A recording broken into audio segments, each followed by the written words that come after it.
नमस्कार दोस्तों, स्वागत है आपका हमारे चैनल एमकेटी स्टडी में। दोस्तों, अगर आप लोग बिहार बोर्ड क्लास स्टूडेंट है और बिहार बोर्ड में अच्छा मार्क्स लाना चाहते हैं तो आपने बिल्कुल सही चैनल को चुना है। जी हाँ, सही सुना दोस्तों। आपका 1 रुपया भी खर्च नहीं होगा और इस चैनल के माध्यम से आप लोगों की तैयारी बिल्कुल ही बेहतर करा दी जाएगी। तो चलिए दोस्तों, ज़्यादा समय नहीं लेते हुए हम लोग क्वेश्चन की ओर चलते हैं और प्रश्न को एक एक करके समझते हैं। तो चलिए दोस्तों, कल हम प्रश्न जो है 1 से लेकर 50 तक के प्रश्नों को देखे थे और आज 51 से प्रश्न को देखेंगे। तो चलिए शुरू करते हैं, प्रश्न की ओर चलते हैं। 19 नंबर प्रश्न है 25, 29,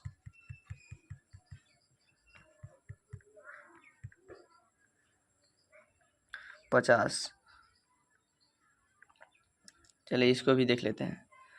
50 नंबर प्रश्न कहता है कि एक प्रारूपी पुष्प में प्रायः कितने प्रकार के पुष्प पत्र होते हैं। ऑप्शन नंबर ए में कहता है कि 4, ऑप्शन नंबर बी में कहता है कि 3, ऑप्शन नंबर सी में कहता है कि 2 और ऑप्शन नंबर डी में कहता है कि 1। तो एक प्रारूप पुष्प में प्रायः कितने प्रकार के पुष्प होते हैं, तो वो आपका सही आंसर हो जाएगा ऑप्शन नंबर ए, यानी कि 4 होते हैं। कितने होते हैं? 4 होते हैं। चलिए दोस्तों, नेक्स्ट प्रश्न को देखते हैं। प्रश्न नंबर 51।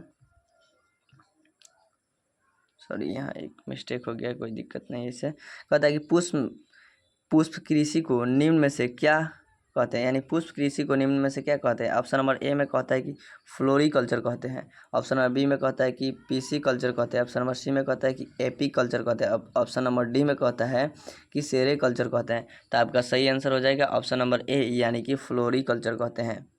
अच्छी, जो पुष्प लगाते हैं उनको क्या कहते हैं, यानी कि पुष्प फ्लोरीकल्चर कहते हैं।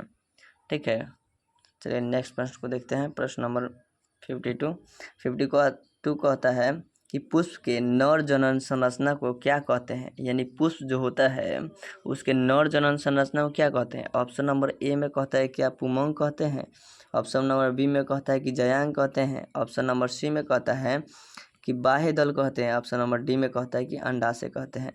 तो आपका सही आंसर हो जाएगा ऑप्शन नंबर ए, यानी कि पुमंग कहते हैं। क्या कहते हैं? तो पुमंग कहते हैं, यानी पुष्प के नर जनन संरचना को पुमंग कहते हैं। Option number A is the right answer. चलिए नेक्स्ट प्रश्न को देखते हैं। प्रश्न नंबर 53। प्रश्न नंबर 53 कहता है कि परागकण में विशेषकर कौन सा विटामिन होता है। परागकण में विशेषकर कौन सा विटामिन पाया जाता है। Vitamin A, option number A में कहता है vitamin B, option number B में कहता है vitamin A, option number C में कहता है विटामिन डी और ऑप्शन नंबर डी में कहता है कि विटामिन सी। तो आपका सही आंसर हो जाएगा ऑप्शन नंबर ए, यानी कि विटामिन बी पाया जाता है। परागकण में कौन सा विटामिन पाया जाता है, तो विटामिन बी पाया जाता है। Option number A is the right answer. चलिए नेक्स्ट प्रश्न को देखते हैं। प्रश्न नंबर 54 कहता है कि सूर्यमुखी कुल के पौधे के परागकण अपने जीवन क्षमता कितने घंटे के बाद खो देती है। यानी जो सूर्यमुखी कुल के पौधे जो होते हैं वो परागकण के जो भी जीवन क्षमता होती है वो कितने घंटे के बाद खो देते हैं। ऑप्शन नंबर ए में कहता है कि 3 घंटे के बाद खो देती है, ऑप्शन नंबर बी में कहता है कि 2 घंटे की बाद खो देती है, ऑप्शन नंबर सी में कहता है कि 4 घंटे की बाद खो देती है और ऑप्शन नंबर डी में कहता है कि 5 घंटे के बाद खो देती है। तो आपका सही आंसर हो जाएगा ऑप्शन नंबर ए, यानी कि 3 घंटे के बाद जो होता है सूर्यमुखी अपना जीवन क्षमता, परागकण की जीवन क्षमता को 3 घंटे के बाद खो देती है। Option number A is the right answer. चलिए नेक्स्ट प्रश्न को देखते हैं। प्रश्न नंबर है 55 कहता है कि समकलापत्व निम्न में से किस में पाया जाता है। ऑप्शन नंबर ए में कहता है कि गुलबास में पाया जाता है, ऑप्शन नंबर बी में कहता है कि अकवन में पाया जाता है, ऑप्शन नंबर सी में कहता है कि खट्टी बूटी में पाया जाता है, ऑप्शन नंबर डी में कहता है कि फल में पाया जाता है। तो आपका सही आंसर हो जाएगा ऑप्शन नंबर ए, यानी कि गुलबास में पाया जाता है। समकल्पक्त्व किस में पाया जाता है, तो गुलबास में पाया जाता है। ए विल बी राइट आंसर।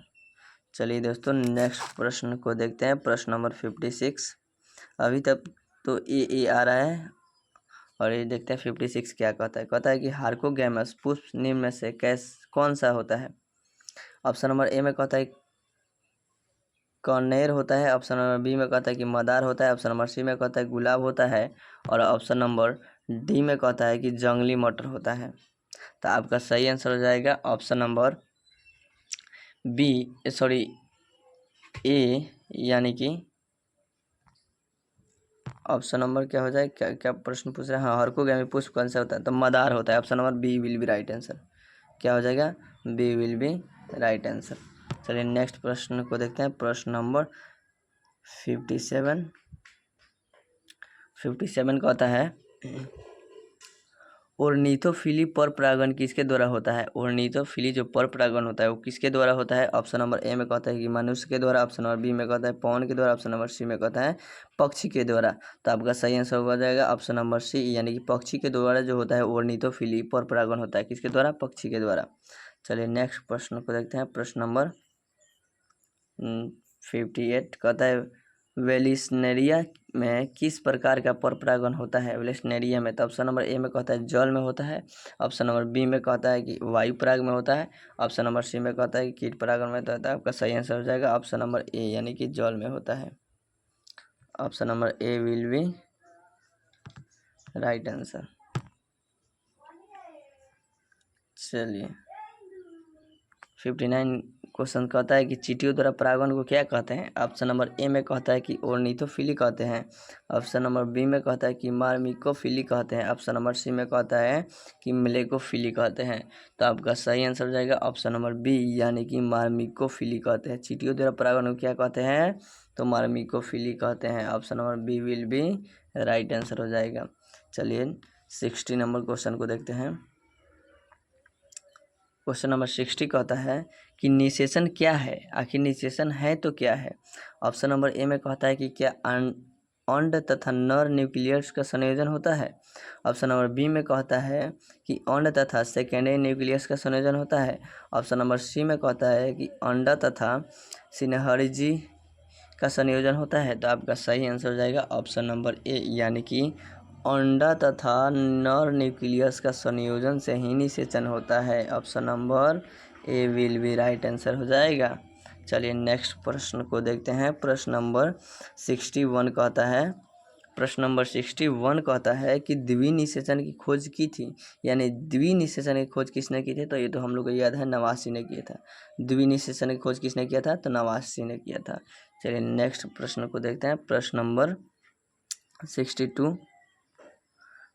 62 कहता है कि निम्न में से कौन असत्य फल होता है। अच्छा, असत्य फल किसे कहते हैं, जो पुष्पासन से होता है उसे क्या कहते हैं, असत्य फल कहते हैं। जो पुष्पासन से होता है उसे क्या कहते हैं, असत्य फल कहते हैं। तो ये तो सही हो जाएगा आपका ऑप्शन नंबर बी जो होता है, बी में दिया है पुष्पासन, तो बी है सही हो जाएगा, जो कि 4 को ऑप्शन दिया है। क्वेश्चन नंबर 62 कहता है कि निम्न में कौन सा सत्य फल होता है, जिसमें 4 ऑप्शन दिया। ऑप्शन नंबर ए में कहता है कि पुमंग होता है, ऑप्शन नंबर बी में कहता है पुष्पासन, और ऑप्शन नंबर सी में कहता है कार्पेल, ऑप्शन नंबर डी में कहता है कि जयांग। तो आपका सही आंसर हो जाएगा ऑप्शन नंबर बी, यानी कि पुष्पासन होता है। चलिए नेक्स्ट प्रश्न को देखते हैं। प्रश्न नंबर 63 कहता है कि सत्य फल का निर्माण किससे होता है। तो सत्य फल के निर्माण ऑप्शन नंबर ए में कहता है कि अंडाशय से होता है, ऑप्शन नंबर बी में कहता है पेटल से होता है, ऑप्शन नंबर सी में कहता है पुमंग से होता है, और ऑप्शन नंबर डी में कहता है बीजांड से होता है। तो आपका सही आंसर हो जाएगा ऑप्शन नंबर ए, यानी कि अंडाशय से होता है। Option number A will be right answer. चलिए नेक्स्ट प्रश्न नंबर 64 कहता है कि चिरस्थायी बाह्य दल निम्न में से किस में पाया जाता है। यानी चिरस्थायी बाह्य दल जो होता है, ऑप्शन नंबर ए में कहता है कि बैगन में पाया जाता है, ऑप्शन नंबर बी में कहता है कि आम में पाया जाता है, ऑप्शन नंबर सी में कहता है कद्दू में पाया जाता है, ऑप्शन नंबर डी में कहता है कि लीची में पाया जाता है। तो आपका सही आंसर हो जाएगा ऑप्शन नंबर ए, यानी कि बैगन में पाया जाता है। चलिए नेक्स्ट प्रश्न को देखा जाता है। प्रश्न नंबर 65 कहता है इनमें से किसका पुष्पासन खाया जाता है। ऑप्शन नंबर ए में कहता है कि शरीफा का, ऑप्शन नंबर बी में कहता है सेब का, ऑप्शन नंबर सी में कहता है नारंगी का, और ऑप्शन नंबर डी में कहता है लीची का। तो आपका सही आंसर हो जाएगा option number B for Bombay, यानी कि सेब का। चलिए दोस्तों, हमारा प्रश्न जो है यहीं पे समाप्त होता है। फिर मिलेंगे अगले वीडियो में, तब तक के लिए धन्यवाद। इससे पहले आप लोग से रिक्वेस्ट है कि आप लोग मेरे चैनल को ज़्यादा से ज़्यादा सब्सक्राइब कीजिए, लाइक कीजिए और शेयर ज़रूर कीजिए। चलिए दोस्तों, धन्यवाद। फिर मिलेंगे अगले वीडियो में।